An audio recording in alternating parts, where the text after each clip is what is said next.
Okay, hello everyone. Thank you for joining us today on our Global Medical Education CPD webinar series for the month of March. I have with me Dr. Mansoor Ali, our program organizer, and two excellent speakers, Dr. Subela Zia and Dr. Varda Qureshi.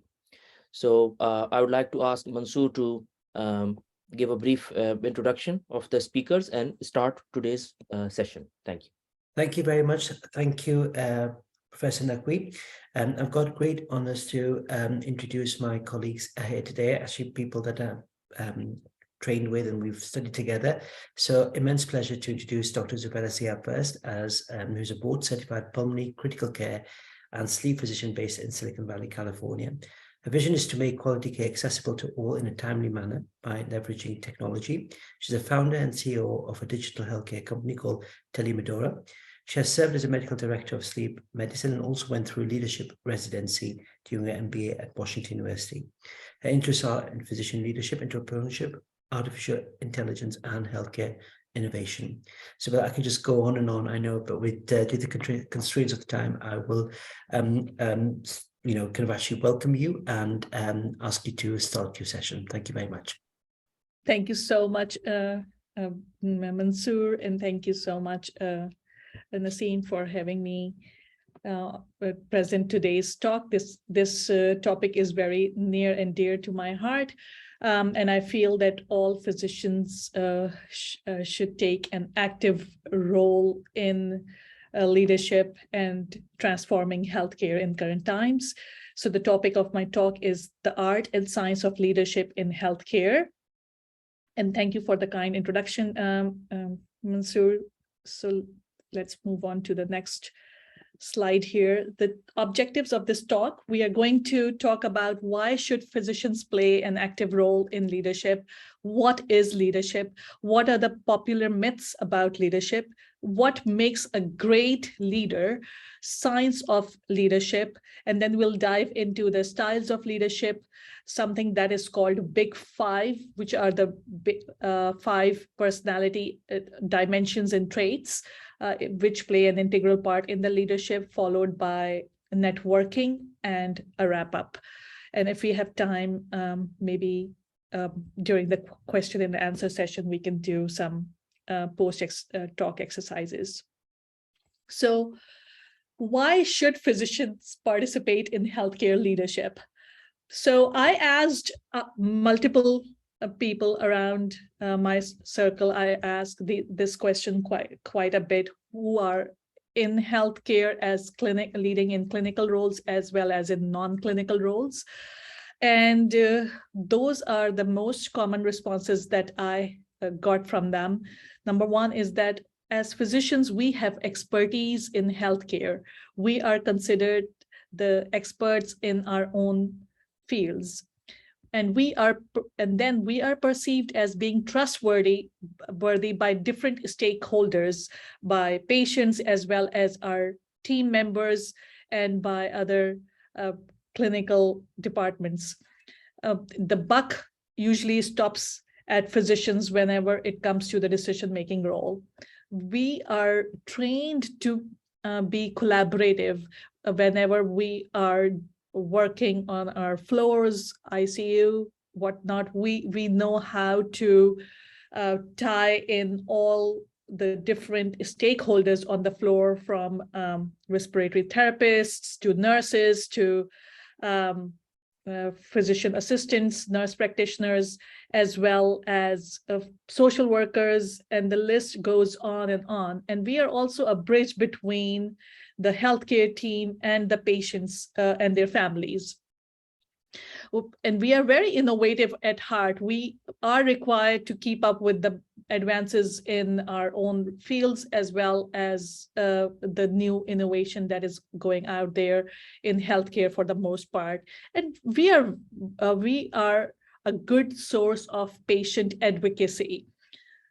Having said that, it was very humbling when I went through the leadership residency to know that these attributes may not be enough to be an effective leader. And let's take a look why.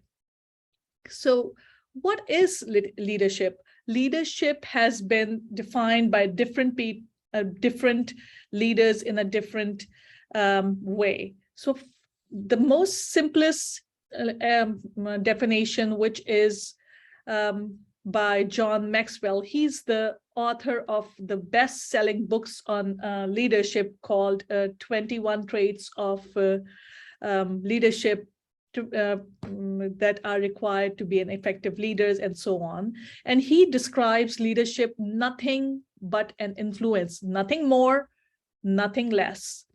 Leadership is the influence that leads people to change their behavior to align with the organization's plans and the strategy.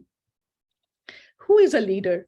Leader is a follower who has, leader is a person who has followers. Rank doesn't have to do much with it. So this is according to the father of modern management, Peter Drucker. He's a renowned author, and he has done lots of work on organizational leadership.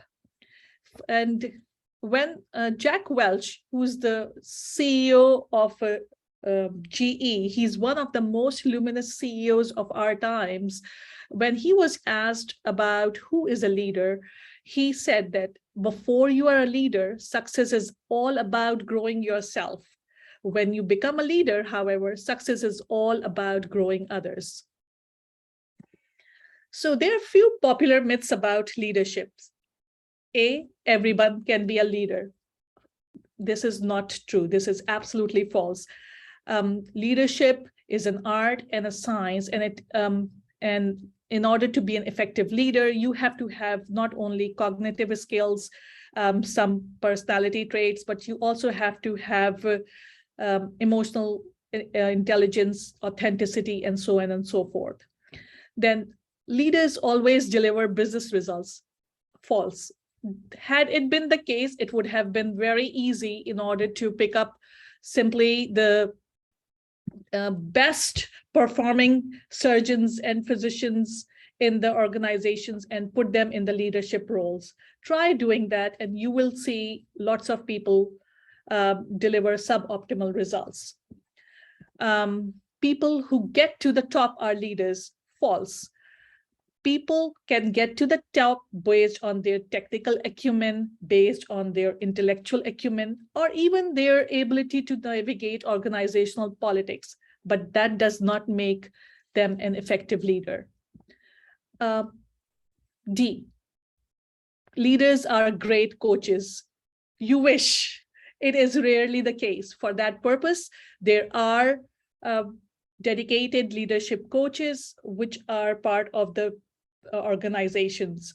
For instance, in Apple, Steve Jobs was the visionary leader, but he was not somebody who would have time to sit down and coach his employees to bring about the change. The way he did it was to inspire others through his vision. And so he took a different approach. Apple does have other professional development departments to work with their employees. So now let's take a look on what constitutes a leader. Leader is a combination of vision, energy, authority, strategic directions, IQ, technical skills, but more so important, emotional intelligence. And when asked the question, and the research of more than 200 global companies, top executives revealed that the thing that sets apart a great leader from an average one is the emotional intelligence. Emotional intelligence was found to be twice as more important as IQ and technical skills. So let's take a look at emotional intelligence. What is it? Emotional intelligence has been defined as the sine non qua of leadership. Without it, a person can have the best training in the world, an analytical mind, an endless supply of smart ideas, but he still won't make a great leader. EQ is the measure of emotional quotient, just like IQ is the measure of intellectual intelligence. And the higher the level of executives in the company, the more important is it for them to have high EQ to be an effective leader and for them to thrive.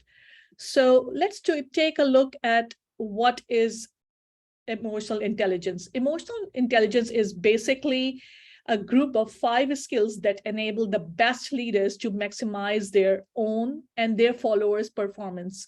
So it is self-awareness, self-regulation, motivation. These 3 are called the self-management skills. Empathy and social skills, these are the relationship management skills. So self-awareness, it is the ability to recognize and understand your moods, your emotions, your strengths, your weaknesses, values, and drives, and their effects on others. People with who score high on this competency have self-confidence, meaning that when they are taking on projects, they are well aware of their strengths. At the same time, they are well aware of their weaknesses as well. So they do not sign up for things that they cannot deliver. They play by their strengths. They have realistic expectations and goals for themselves. When they mess up, they also have a self-deprecating sense of humor. They own up to their mistakes and they learn from them. They also have thirst for constructive criticism. Good enough is not enough for them. They want honest, brutal, constructive criticism that will allow them to thrive. So, for example, a new manager in her role makes her first presentation, and after the presentation, she goes to her higher up to learn about how did she do. The next in line sat down with her and said, "Oh, it was a good one," but she wouldn't leave. She asked him to give her 3 things that he would have wanted her to do better in the next one. And those 3 things, she built upon that. And she continued this exercise till she got better, or to the day till others tell her that enough. So that is one way of self-awareness. Second is self-regulation, the ability to control or redirect disruptive, impulsive, and moods. That is to think before acting. Trustworthiness and integrity, comfort with ambiguity, openness to change. For instance, if a junior messes up a very important presentation, instead of screaming screaming at the junior, he or she would sit down with that person to go through the causes that led to that failure and come up with the constructive feedback and ways to improve it in the next one. Not only that, she would also share with them why was it important to get this thing right. This is followed by motivation. Some people are driven just for the sake of achievement. They thrive on achieving bigger and better things in their professional lives. This goes beyond money. This goes beyond power. They are just simply passionate about what they do. And they are they have the strong drive to achieve. They are optimistic even in the face of failure, and they have unflagging energy to improve. Followed by empathy, considering others' feeling, especially when making decisions. How would it impact on their team? These people have expertise in attracting and retaining talent. They have the ability to develop others. They are very sensitive to cross-cultural differences, and they ace those differences. Then social skill. building rapport with others to move them in desired directions. So these people who score high on this competency have the ability to bring about change in their organization. They excel in persuading others to align with their mission and vision. They are great at extensive networking, and they have expertise in building and leading teams. So now the question arises is, just like the leaders, do leaders have to be born, or can leadership be acquired? So as we know that very few people are born to be natural leaders. Most of us acquire these traits as we go along in life. So the same is the case with emotional intelligence. Emotional intelligence, we are all born with some level of it, but as we age, we build upon it, and EI increases with age. We can all learn emotional intelligence by basically three main means. One is persistence, second is practice, and third is feedback from colleagues and coaches.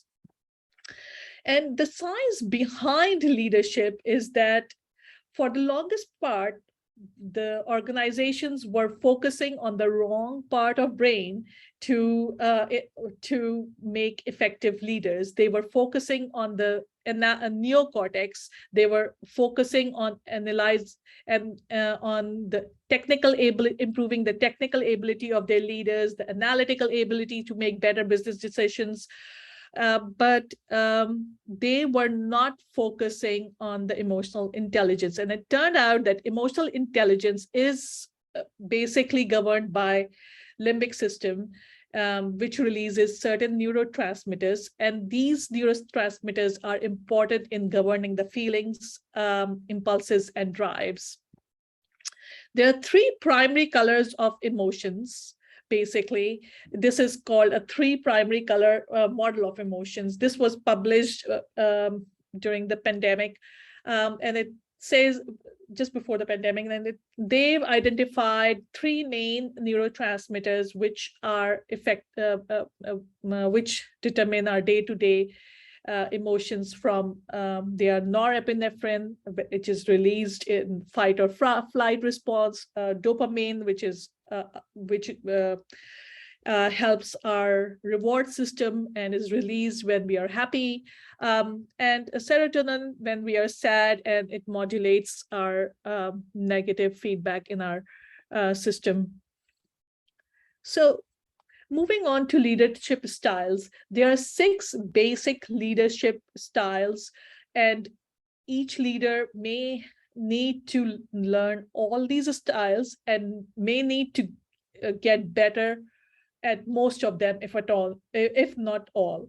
The more leadership styles a leader can ace, the better it is for him to be an effective leader. And each leadership style arises from different emotional intelligence skills. So the leadership styles are democratic, coaching, coercive, pace setting, affiliative, and authoritative. Let's take a quick dive into it. So first one is coercive style. It is in one sentence, if I have to describe it, it is called do what I tell you. It is the least effective style. This style demands immediate compliance, and the competencies involved are motivation, self-control, initiative. And this style has been shown to work in disasters, in few situations when in a crisis, or to start a turnaround, or in a code situation on the floors, or with problem employees. Overall, this has a negative impact on climate because people are afraid to share their ideas. They feel that the organization or the system lacks flexibility. Nobody will listen to them. They don't matter. It erodes their pride. And it simply evaporates their responsibility, and they feel alienated. Then the next style is the authoritative style, which has been found to be the most effective style. of all these styles, and it is called "Come with Me" approach, that the leader takes everybody towards the same vision and has the ability to mobilize each person in his or her team towards a simple mission and a vision. So these leaders need a high level of self-confidence, empathy, and they are the change catalyst. And this style works best when when the whole organization requires a new vision, when a clear direction is needed, and overall impact is mostly positive. One of the limitations of this style is that it fails when the leader happens to be working with people who know more about their fields and who are more experienced than him. So he or she may be perceived as out of touch. Then is the affiliative style. This style deals with people's emotions and focuses on building emotional bonds. And in this style, people come first and the company goals later on. These main competencies involved are, of course, relationship building, like empathy, communication. And when this style works best is to whenever there are ruffled feathers in the teams, they are dysfunctional teams, or to motivate people during stressful time. And overall, it has a positive impact, followed by affiliative style. People come first. So in this style, the limitation of this style is that it shouldn't be used alone, because poor performance can go uncorrected. Then is the democratic style, where a leader, before making a decision, asks key players on the team and what do they think. It tries to get a buy-in on consensus before coming to decision making, and that is by collaboration, team leadership, communication, and it has a positive impact on climate. Followed by followed by the limitations. In this one, the thing is that sometimes it can actually lead to conflicts and lack of resolution. So that can delay decision making. Then the next style is the pace setting style, which is do as I do now. This leader sets high performance standards, and he walks the talk. He talks the talk and he walks the walk, and he exemplifies himself. He wants people to achieve more in a shorter period of time, and these people are conscientious. They have the drive to achieve, and they are not afraid to take initiatives. And this style works best when quick results are needed from a highly competent and motivated team. However, the overall impact is on company climate can be negative, because people are rushing to do their job. They don't feel that there's anybody around to check on them and to give feedback on their performance.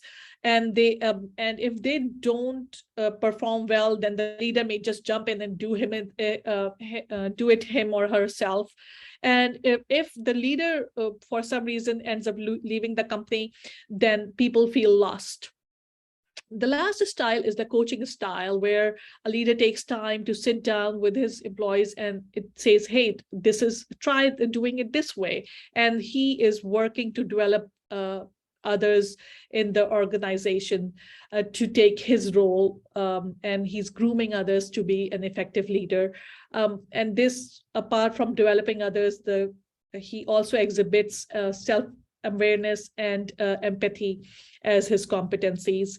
And it helps improve employee performance, it helps nurture employees, and it helps develop long-term strengths. And overall, it has a positive impact. And limitations are, it doesn't work if the employees are resistant to change, if the employees think that they don't need it, or they are just demotivated, and if the leader doesn't have the expertise to help employees. So those were our leadership styles. Not one, again, not one style is fits all situations. Then moving on to the almost the last part of our presentation is the personality traits to be an effective leader. So back in 1930s, two researchers sat down and they went through all the dictionaries that to find words that people use to describe other people's personalities, and they came up with a list of 18,000 words. And so it took in 1960s, two U.S. Armed Air Force people had access to super computers, mainframe, and they boiled down those 18,000 words. They found out that they boiled down to 5 big personality traits, or 5 personality dimensions. And those are the need for stability, meaning these people, they have emotional stability, extroversion. Some people are too high on this trait that they like to hang out with others. They are drawing energy for others. Then the openness, and followed by agreeableness and conscientiousness. So, and then any of these qualities being too high is bad, and being too low is equally counterintuitive. So if somebody is too impulsive, then they can be short-tempered and liable to interact, and those are the tips for self-development. So if you guys have time, please feel free to sit down and go through these 2 slides. And the last but not the least, effective leaders are powerful networkers. They invest time in networking. They build a network which is diverse and rich in social capital. And as a leader, it is time as physicians to raise our level of information from what we know to who we know. And the last one is the conclusion, that great leaders is a combination of cognitive skills, technical skills, and EI. And EI includes 5 components like self-awareness, self-regulation, motivation, empathy, and social skills. EI drives results, more than 20% results in the bottom line as compared to leaders who lack EI. And there are 6 important leadership styles. And to be an effective leader, you have to use the right leadership style at the right time, in the right context, and in the right amount.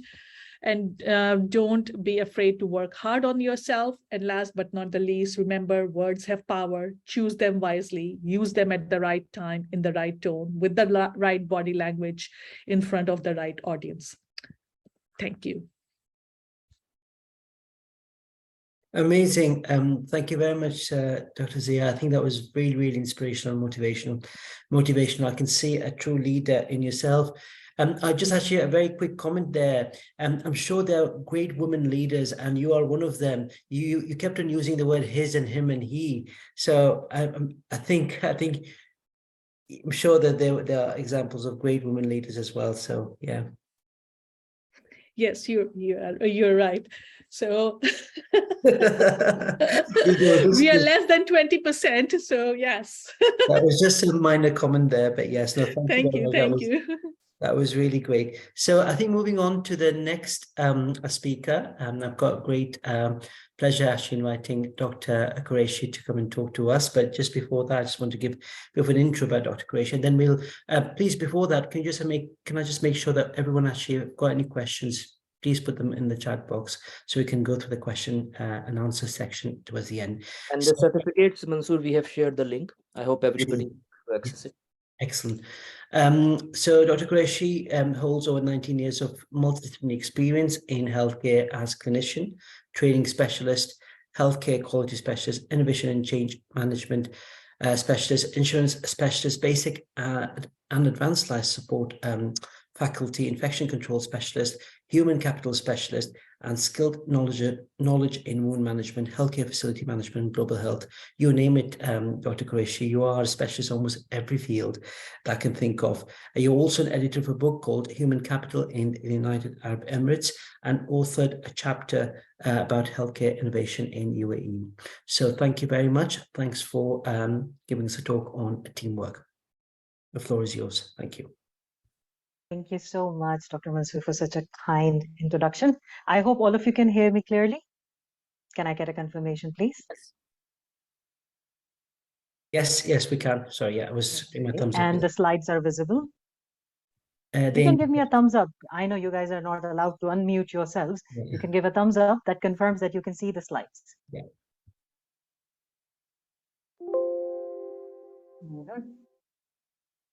Okay. All right. And thank you so much, Professor Naqvi, for this opportunity, and Dr. Mansoor. So today we are going to talk about teamwork. And this is going to be kind of a continuation, what we learned in the amazing lecture by Dr. Zia for leadership. So what is leader doing? They're leading a team. So that's why let's talk about the teamwork today, how we are going to talk about it. It's like some introduction. What is a team? What benefits you have as an individual? And as well as what are the successful teams, how teams become successful. So what is a team? Group of people who have different skills, but they work together, yet independently, towards a common valued goal. So in the team, the most important thing in this definition, if you see, first of all, is the common valued goal. And second important thing is they have specific roles and functions.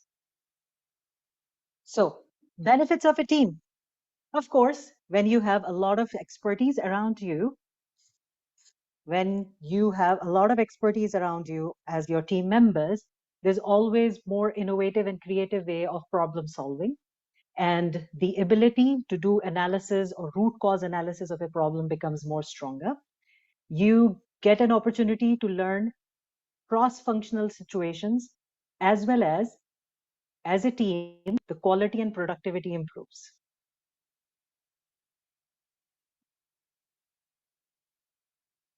So greater innovation, reduced operating cost. Now, healthcare is already burdened with high cost, and this is something that is becoming more and more challenging for us. So this is something where, this is something where we need to reduce cost as well, and working as good teams, successful, productive teams.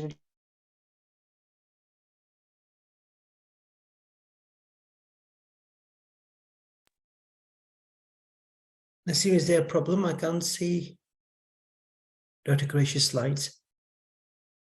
Yeah, it just disappeared. Whether you're on mute? Hang on. I think there was a lag. Yes. Yeah, there was a lag. I just got reconnected. Yeah, sorry for that. Okay, that's technical fine. issue. Do you want to reshare your slides? I think I should Yeah. do that. Yes. Let me go back to the, sorry guys for this. So when you are working as a team, it's like it has a lot of benefits, not only in terms of doing good work, it also have benefits in terms of controlling the cost as well, which is becoming a huge problem for healthcare, which has become a huge problem for healthcare. So you become more flexible, you have better understanding of cross-functional situations, as well as the turnover in your team reduces. As an individual, what are the benefits for you when you work in a team? You acquire new skills, you acquire new knowledge, which will help you in your future roles, maybe a leadership role. And of course, you will have more understanding of people and their interpersonal dynamics, broader knowledge of business processes, and enhanced problem solving skills, because of course, you are continuously learning from your teams as well. And then increased quality of work life. So you get a balance. When you have a good team that supports you, you have a support of the team and you get a balance in your life. I hope all of you can still hear me. Yes, yes. Okay, great. All right. Yes. So, reasons why the teams fail. I'm sure all of you, having those plethora of experience in healthcare for such a long time, you must have experienced a situation where the team has failed. Maybe not your team, but maybe some other team. So, why do teams fail? As we said, it's a group of people who are working independently yet towards a same goal. And this is where the problem lies. First of all, maybe the organizational culture and structure is not very supportive of that team approach, because sometimes they have different kind of inappropriate reward and compensation systems where they like to reward people individually, not as teams. So whenever they're working together on a project, usually for a quality improvement project or maybe other project, they just try to highlight their individual contributions and achievements. So that's how teams fail. Then there is minimal upfront planning of how the organization plans to utilize team. So it goes back to the executives of your organization, the leadership of your organization. Sometimes when your top management is impatient, they don't understand the process and the actual time required for a process to be completed in a real time. You must have heard of that joke that there is a manager who said that we want a baby. So how much time it takes? So what are other resources we need? They said, we need a woman and 9 months, and after that she will deliver a baby. So he said, okay, let's do it fast. Bring 9 women and deliver the baby in 1 month. So we do have those kind of leaders around us. So maybe this kind of approach from the top management can make the teams fail. And of course, incomplete understanding of group dynamics. So here, there is a model of team effectiveness, because it's not only that teams are collaborating and working together, there should be positive outcome, effectiveness as a result of efficiency and collaboration. So first of all, they have clarity of goals. Of course, their leader plays a very important role to define that goal clearly and give them the clarity. Then the roles of the team members are clearly defined. They know exactly what are they doing, what outcomes are expected in how much time. Then the processes are clearly defined, in terms of flowcharts or in terms of proper clear steps where they are performing what kind of action. And lastly, the interpersonal relations. That's very important. It's not that you are becoming friends with them and you're going out for a coffee, but the thing is, you do understand their style of working, and you know, as in their role, how and when and where you are needed. So these are the 8 characteristics of high-performing teams. As we said earlier, clear goals and clear roles, which of course puts a great responsibility on the leader to define this very clearly. Then the team members always think in a bigger picture. They are not focused on their individual achievements, they are focused on the collaborative achievement. And they communicate clearly yet respectfully. Respect is something which I always tell people has the value of a salt. You have an amazing piece of steak in front of you, very juicy, and you're ready to enjoy it. Imagine it doesn't have salt. So this is exactly the whole idea of respect in the teamwork. The magic comes with that mutual respect. They manage deadlines together, they support each other wherever is needed. And of course, they celebrate small successes, small steps that they have achieved in the process. They celebrate, they acknowledge each other, they appreciate, and they are always focused on continuous learning. Not everybody knows everything. You always need to learn something new or help others to learn something new. So these are the 8 characteristics of high-performing teams.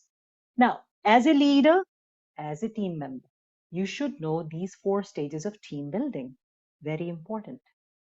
Whenever you're making a team, whether it's a short-term team for a specific project or it's a long-term team for a particular department in your particular unit, remember, those teams will always go through these 4 stages of team building. First is forming. Varda, sorry, we are still seeing the benefits of team slide. Are your slides moving? Yes, I have moved. No, sorry, we haven't seen. We just talking about the only slide because we just saw the benefits of a team. That's it. It wasn't moving. Okay. Oh yeah, now we Are can you see. able to see now? So these are the 4 stages of team building, and it will always happen. So first is forming, where team members come together and they are put into a team, goals are defined, roles are defined. And then the second stage is the interesting stage, storming, where these new people have come along and they start, feeling the edges of each other's working style, personality styles, communication styles. And this is a very critical stage where the work goes down, the productivity goes down, and everybody is just like, she said this, he said that, she is doing this, he is not doing this, that kind. And this is the place where the leader plays a very important role. The skills of negotiation, communication, conflict management comes into play. Then, once this phase is over and everything has been normalized, we call this a stage as norming. And once they have achieved, like I have understood that Professor Naqvi will always say something very straightforward upfront. And now I know how to work with him as a team. So once they have achieved this norming phase, then only they go to this performing stage. As a leader, it puts up a huge responsibility that we can expedite that storming phase properly so that we can take the team to the performing. And these stages have been prescribed by the Tuckman, and this is the Tuckman model. And you can see the effectiveness in performance. As far as it is reaching that norming and performing phase, then only the performance goes higher. So since I'm affiliated with the Institute of Healthcare Improvement, IHI, and the National Association of Healthcare Quality, NHQ, so I will be using some of their recommendations for the types of teamwork. So you can see here that different types of teams are there. These are different types of teams. One is a natural work teams, people who regularly work together, in your particular unit or in your particular department. Then there are cross-functional teams. So since I've worked in emergency room, I've always worked with cross-functional teams because most of the time we are sending the patient to the floor, to ICU. So of course you have to collaborate with various departments. Lab and pharmacy, of course, is a routine for all of us. Then the department teams. So people with similar roles. So I have a cover for myself. There is another resident. There is another head nurse who can cover for each other. With this is the types of teams. I would like to show you a short video here, only 2 minutes. What are the types of teamwork? So we just learned about types of teams. Now I'm going to show you the types of teamwork. So are you guys ready to watch a short video? I need a yes. Yes. Yes, of course. Thank you. Thank you. Thank you so much. And I hope you can see the screen now. And if you can please confirm, you can hear the sound. We can, yeah. But no sound, Warda.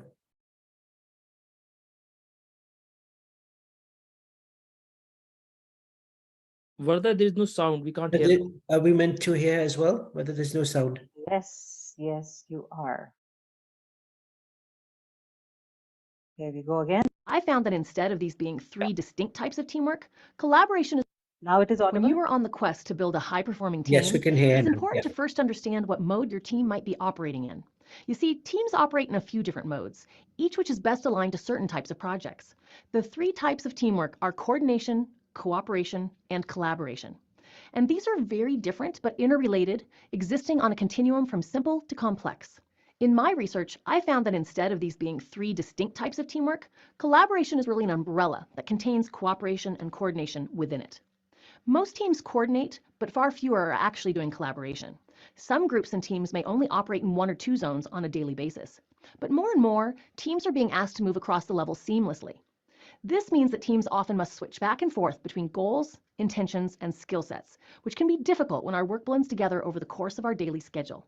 We might be in one meeting to coordinate with another department, then go right into another meeting where we must cooperate with 2 other groups, followed by a working project session that's all about collaboration. The most successful leaders help team members understand the level of teamwork expected of them and provide them with training so that they can perform at their best.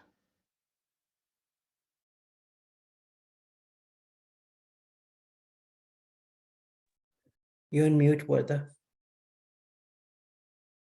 And let's go back to our slides. Thank you so much. You guys are very kindly cooperating here.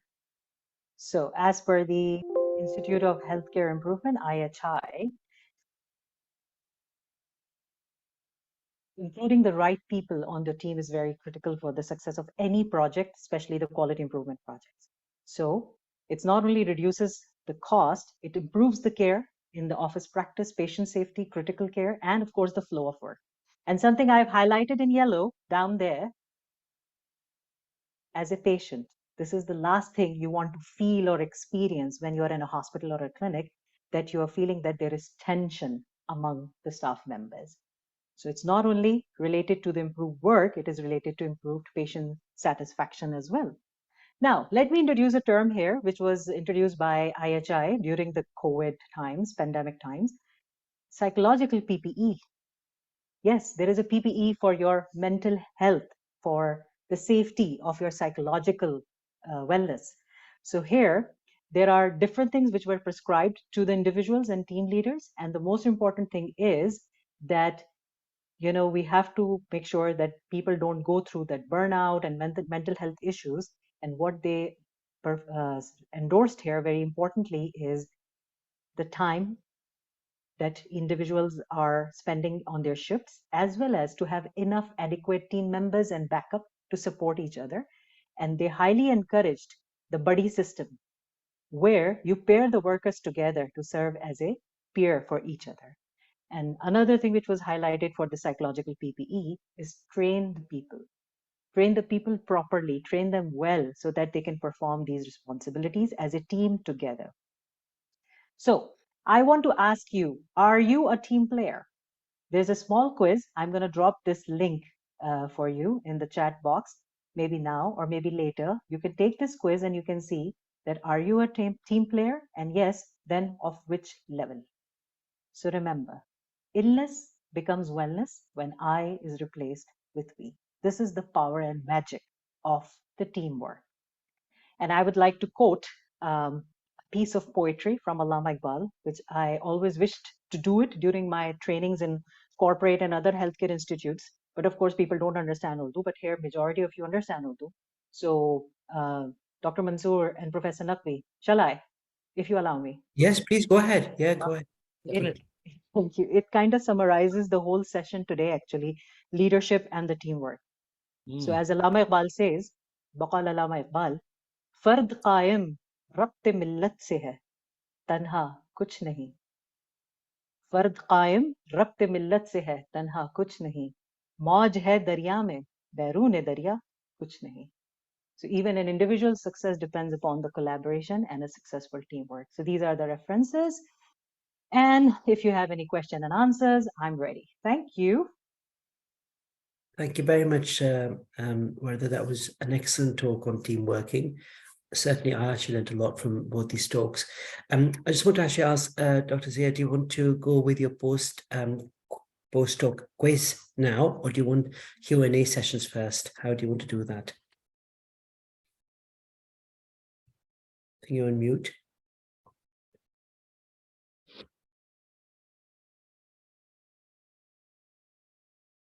So for everybody, if you have some time today, I was hoping if you can take a screenshot of this slide and try to answer these 6 questions for yourself and see where you would be surprised when you put your thoughts down on the paper and then you come back to it. It is very powerful. So for me, my professional growth took place in a feedback-rich environment, which is the case for most people. 70% of the learning that we do is on the job, of 20% is through a mentor or a coach, and 10% is didactic.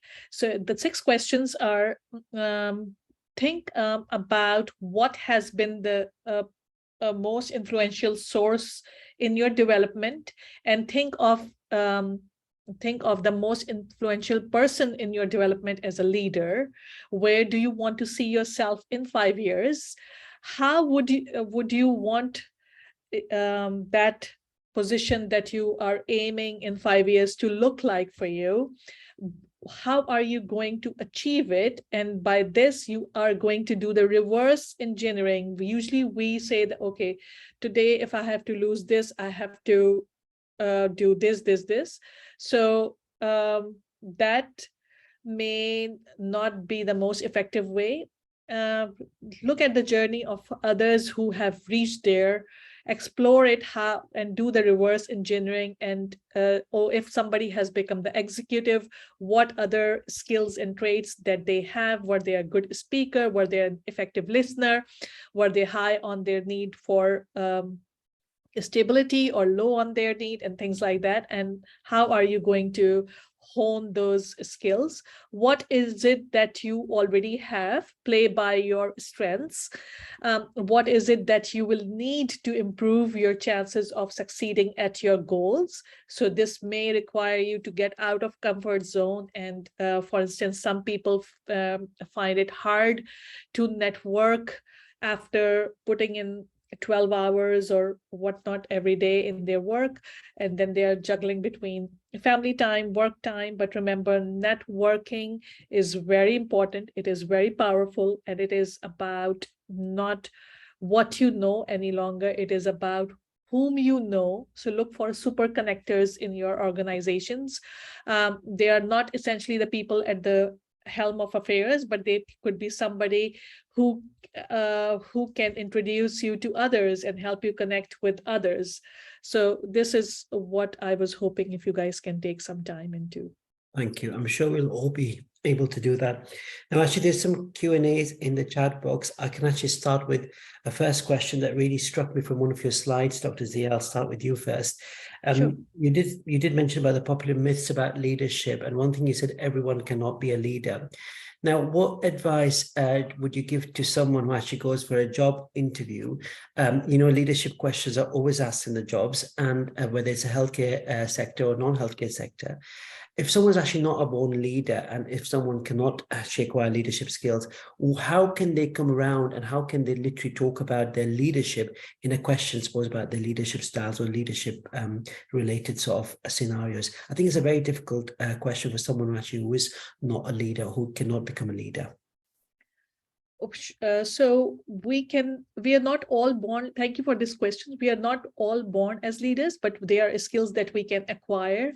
So if you and when usually the way we are trained to write down our CVs as physicians is that we just focus on our clinical training, and we are either not aware of our attributes as a leader, or we never think about it. So if a physician goes for an interview for another job, I'm sure as part of their training, they've had the opportunity to be a part of a team where they have seen leaders lead. So they can say that I'm bringing in experience from my training, from my residency fellowship, where I've had the ability to lead people during the code situations, or I have coached students, mentored. I have mentored my residents or fellows, and also I'm a good learner. Leaders are and I'm a great listener. Leaders are effective listeners. They are great learners, and they do have quality. They do tend to hone qualities like empathy, team. Empathy, innovation, and all those things. So you don't have to. So leaders are, again, if you look at the definition of leadership, or a leader is somebody who has followers, and it is regardless of their hierarchy in the organization. So if you're going in for an interview for a leadership position, you can say that I have these attributes, that I'm very disciplined. I arrived here on time, and I am going to be a good addition to your team, and I'm here to learn. So basically, real life examples of what they've actually achieved during the training would be brought into that interview. That's a really good way to kind of actually answer that difficult leadership question. So thank you very much. I hope the trainees or the juniors amongst us would be able to understand, how to answer that difficult question. I've seen your hands raised. Did you want to add something to that question? Yeah, sure. Yeah, I was just thinking that, and Subella has touched upon it as well, that working in small teams or maybe bigger teams is something where you are continuously learning that how the leader is leading. Even you are learning from their mistakes. So you can tell them that you have worked in multiple teams, you have worked in different settings, as well as I think all of you have understood, especially with your ACLS, whenever there is a code, by default, it is expected that the physician in the room is the leader. So you can always say that I have, been part of these multiple codes, and I have always practiced active listening and empathy, because these are very two strong qualities of a leader. But don't just say it, execute it. Yeah, and describe with the example. Thank you. That's really helpful. Yes. There's a question from Professor Naqvi, and I think this should be addressed to whether yourself. You joined a team where you're hoping to find a coaching style leader, but you sadly find an authoritarian style leader. What should you do then? Thank you. All right. So for me, the way I am and the way I train people is every opportunity is a learning opportunity. So even if you end up working with an authoritative leader, check out that how they are using those skills effectively and what are the mistakes they are making. So you will not repeat those mistakes, you will learn from those mistakes.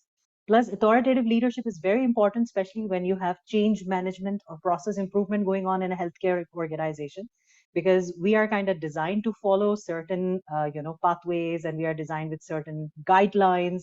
So we are like, I have always done it that way. I'm comfortable treating the patient in this particular way. So this authoritative approach is important when we are doing process change or process improvement, or bringing an innovative approach, especially integration of the technologies. So yeah, this is a learning opportunity. I think Dr. Zia has got something to add to that. Thank you. Sure. So there's something called, thank you, Vardha, for answering this question. There's something called managing up. You don't choose your leaders when you sign up for a job. You just inherit them for the most part, or sign them. So know why there's a phenomena called managing up. So you have to do some research why they know their why are what are their prime motivations, why is he or she acting up like that, what do they care the most about, what is it that prevents him from going to sleep at night, what scares them, how much importance do they place on impressing others, and how do they measure their success and your success, and support their success. Instead, if they are very disorganized, instead of complaining about their organizational skills, see how you could bring organization in their routine. So if in their routine, how can you play by their weaknesses so that they start seeing you not as a subordinate but as an ally. And remember, your personal brand is riding high on it. So again, do not, if they are throwing tantrums, if they are having emotions which are very uncouth, do not let your emotions run high on it, because again, it would come back to haunt you. And if it gets to the point where you cannot take it anymore, don't be afraid to speak up gently in a calm manner, and know their preferences. If they are somebody who likes to who likes a 7 a.m. meeting, try to arrive there at 6:45, and don't be intimidated by their bullying. And if none of this works, maybe it's time for you to explore newer venues. Okay, excellent. I've just got time for two questions that we'll have to sadly kind of actually wrap it up. So one question for, I think, Vardha, but I'm happy for Isabella to answer it as well. How would you kind of actually pick up team players in an interview setting? Suppose I'm sure you've done a lot of interviews as part of your specialist career that you've had over the last 17, 18 years. How would you unpick those sort of traits, or pick those traits, if one is actually telling the truth or not, if one is a team player or not? Can you, or can you not? Okay. Yes, you can. So there are certain scenarios which are hypothetical, which you present to them. And I can share later on with you because this is secretive. This is All not right, a management okay. interview. Because I do a lot of interviews, you know, for my trainees, and it's very Aha. good for me to know. Yeah. Surely, I'll be happy to share it with you. But yes, you have to, give them some hypothetical situations, or you can ask them from their past experiences that while they are claiming that they have worked, so you can change the scenario and you can say, if that resuscitation would have failed and the blame goes on you, how you would have responded to it. Because that's another thing. The team players and the team members and the team leaders don't react to a situation. They respond to a situation with a corrective action to fix the problem. Excellent. So there's a very interesting question actually from Dr. Faisal, which thank you, Professor Naqvi, you posted, that how is it applicable during residency training? And it's a very, very sensitive, Faisal, I feel you completely. So honestly, and I've been through those grinding situations as a junior doctor, so I do understand where are you coming from. So the whole idea is whenever you step into your workplace, a new workplace, and ask your team leaders to define the roles for you, the goals for you, and the expected outcomes. Because sometimes when these things are not asked clearly and not mentioned clearly, you end up into a loophole where suddenly something is just like falling on you and you are like, oh, really? I was supposed to do that. So that's one thing. Secondly, be collaborative with your nurses, not only with your physicians, with your nurses, your technicians, everybody. Try to build that interpersonal relationship. It will help you to learn a lot, as well as it will help you to build a reputation of yourself. So that will be my short advice here. Excellent. I think it's time to kind of actually wrap it up. I'm happy to go on, but I know time constraints, and we all have to kind of actually look after our fasting and prepare for that. So, Ramza, Dr. Wada, I know that you've already kind of actually probably had your iftari. Add my cup of chai. You've had your chai. We still kind of actually, we've got another couple of hours. So I think we should wrap it up here. Professor Naqvi, any few words, last words from you before we wrap it up? No, I think it was really excellent session. I think we need to do more of these non-clinical topics as we discussed before. And thank you again to Subala and Varda for stepping up. I think we need more of these non-clinical topics: leadership, management, team working. The soft skills are extremely important. As we discussed, during this session, you can have all kind of technical skills, abilities, but if you don't have good communication skills, team working skills, interpersonal skills, you will struggle, your team will struggle, and you will not be able to achieve your full potential. You will always have this frustration that I know everything, I can do everything, but for somehow I'm not getting there where I can be. So I think these sessions are very, very important. And in fact, those of you who are in the UK, from your CPD perspective also, you need to collect certain non-clinical external CPDs, we call them here, for doctors. So this session today was a non-clinical external CPD. And I don't know, I can't remember exactly the number of hours, but I think Mansoor is about 15, isn't it, in a year, something like that. So basically you need to collect this non-clinical external CPD as well, out of the 50 hours that we have to accumulate. So thank you very much, everyone. I think there is no GME next month because of the Eid, Mansoor, yeah? Yeah, we have our own webinar, but that'll be Eid Milan webinar, but there's no webinar in April. And then we resume our activities in May. So with all due sort of actually, so thank you, Sabella, and thank you, Warda. But if you've got any other such motivational speakers who can come and talk to us and benefit all of us, actually, please do let me know, or do let Professor Naqvi know. And I really, really have to thank my colleagues, my friends Tahira, Faisal, and Anil Amreen and Ursula Bashi taking the time to come and join us in this webinar. So thank you very much. Thank you, everybody. Good day, good evening, and Thank good you so night, much for everyone. Thank you. attending. Thank you. Thank you. Thank you for setting it up. Thank you. Bye-bye.